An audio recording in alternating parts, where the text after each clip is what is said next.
ત્રણ કામદારો અજય, મિલન અને સાગર એક બાંધકામ પ્રોજેક્ટને અનુક્રમે 8, 16 અને 12 દિવસમાં સ્વતંત્ર રીતે પૂરું કરે છે. અજય સોમવારે કામ કરે, મિલન મંગળવારે, સાગર બુધવારે અને પછી ચક્ર પુનરાવર્તિત થાય છે. એટલે અજય ફરીથી ગુરુવારથી કામ ચાલુ કરશે. તો અહીંયા તમને નિવેદન આપે છે કે પ્રોજેક્ટ ગુરુવારે પૂરો થશે, પ્રોજેક્ટ 11 દિવસમાં પૂરો થશે. તો કયું વિધાન સાચું છે?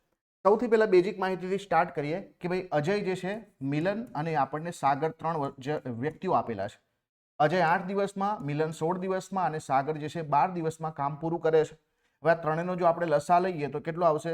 16 × 48. 48 લસા લઈએ તો આનો મતલબ જે છે આની કેપેસિટી 6 થઈ જશે, આની જે છે 3 કેપેસિટી થઈ જશે અને આની 4 થઈ જશે. હવે આપણને શું કીધું છે કે વારાફરતી કામ કરે છે. આનો મતલબ કે ભાઈ આ ટોટલ કામ 48 કરવાનું છે. તો જો એક એક દિવસ કામ કરે ત્રણે, તો 3 દિવસમાં ટોટલ કેટલું કામ થાય? તો 3 દિવસમાં 6 ને 4 10 ને 13 કામ થાય. 3 દિવસમાં ટોટલ કેટલું કામ થાય? 13 કામ થાય.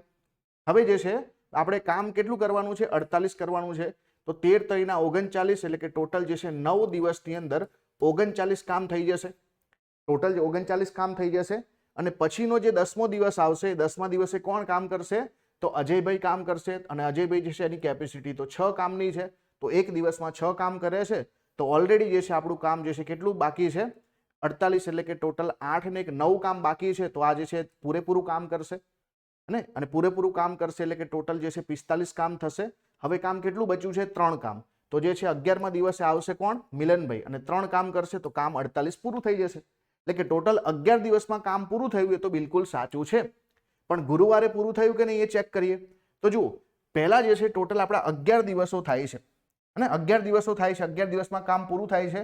તો સોમવાર, મંગળવાર, બુધવાર, ગુરુવાર, શુક્રવાર, શનિવાર, રવિવાર, સોમવાર, મંગળવાર, આ 9 દિવસ થઈ ગયા. અને પછી બુધવાર અને ગુરુવાર. તો ગુરુવારે કામ બિલકુલ પૂરું થાય છે. અને એટલા માટે 1 અને 2 બંને વાક્યો અહીંયા બિલકુલ સાચા છે. Option number she is the right answer. બંને વાક્યો જે છે અહીંયા બિલકુલ સાચા છે.